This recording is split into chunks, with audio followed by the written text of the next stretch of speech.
So this video we're going to walk through configuring the display of the meter. This is an MFC400. And so one of the things that I want to explain is just sort of some of the terminology. So this is 3 lines. These are your measurements. This relates to the format. And then we've got a few different pages. So you can default which page shows up. In this case, this is page 1, page 2. Basically the errors or status page. I'm not sure what the technical definition is, and then the graph. So all of these can be manipulated, and how you set them up could lead to different issues that you might see in the field. For instance, if I have too many decimal places, I might have some arguments between people over hundreds or thousands of barrels a day, which would be pretty indistinguishable, but those kind of things happen. If I do a 2-line setup, a lot of times we'll see a little triangle here, and what that's telling us is basically there's more digits than are available based on that font size and how many characters are allowed. So there's a few different things that more or less you can do. If you do have it in 2-line, note that there's only 5 characters available plus a decimal.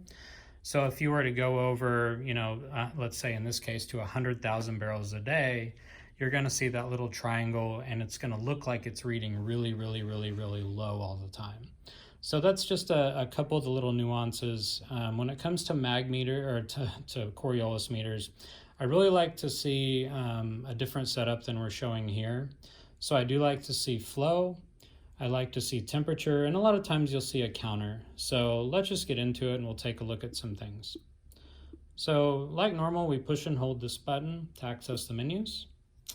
We're actually going to start out with quick setup. So quick setup has a pretty big influence on the display in general. One assumption is that you have your units set, and one assumption is that your setup is pretty basic. So if you do have a more complex setup, you may have to go to the setup menu first to configure some things. But in general, this quick setup will get you kind of off and running. So if we go into quick setup, and we go to analog outputs, and we say what kind of measurement we want. Let's, for this case, go to the default barrels a day.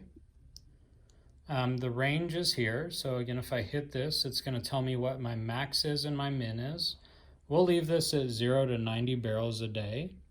If you do have a unit where we need 90,000, what we would do is we would come over here and you would highlight the decimal, and you'd use the up to now use scientific notation and move that decimal place to where it'd be 90,000 or whatever the number is that you really need to have happen. In this case, we can only go to 90, and this is really important. So this almost always say yes to. So what this does is it sets the range of both your display and your analog output. So if, for instance, you had the analog output set to 90, but you left this set to 20, your display would stop reading at the upper end, but your analog would still continue on. So that's one of those nuances where if you see a meter that looks like it is at 20 and it's not moving at all, there's a chance that this upper range for the display only is locked in place because it's pretty easy to do. So we're going to back on out of here, and we're going to go down to setup. So most of the display information, if we hit the up, it'll be under device. And then if we go down, it's not as intuitive as it sounds. Display is more about the contrast and lighting, but these are those 4 pages that I walked through. And in the manual, you'll see here this number as we've talked about before, so C6.2. That's just telling us where we're at and more or less what we're getting into. So the first page that we looked at, as I said, was the first measurement page. So we had 3-line. So we're going to just, for grins, change this to 2 lines so you can get an indication of what that is. This is the measurement that we're showing. This is that range that we already set. These are some percentages above and beyond that range. The low flow cutoff, so Do we want our display to have a low flow cutoff or not?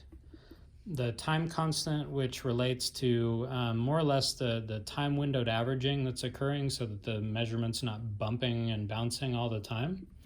This format is really, really important. So if you leave it in automatic, you can run into some issues. Depending on your measurement, I would set 1 or 2 decimal places. For something like specific gravity, I like 2. For almost any other measurement, x.x will work. Again, in the case of the 2 lines, if we go past 5 characters, we're going to run out. So if I do a dot here and I have a 50,000, it's going to have a little triangle and it's going to not look right. So the second line, now that we're only 2 line, I'm going to make this just for grins. We're going to make this density, and you can see there's a bunch of different things that we can do. This is going to give us that 2-line format. Again, for density, I like 2. And then that's really all there is to it. So we're going to back all the way out, and we're going to save. And now you'll see the change here. So now we have 2 lines. We have changed the decimals, and we're off to get running.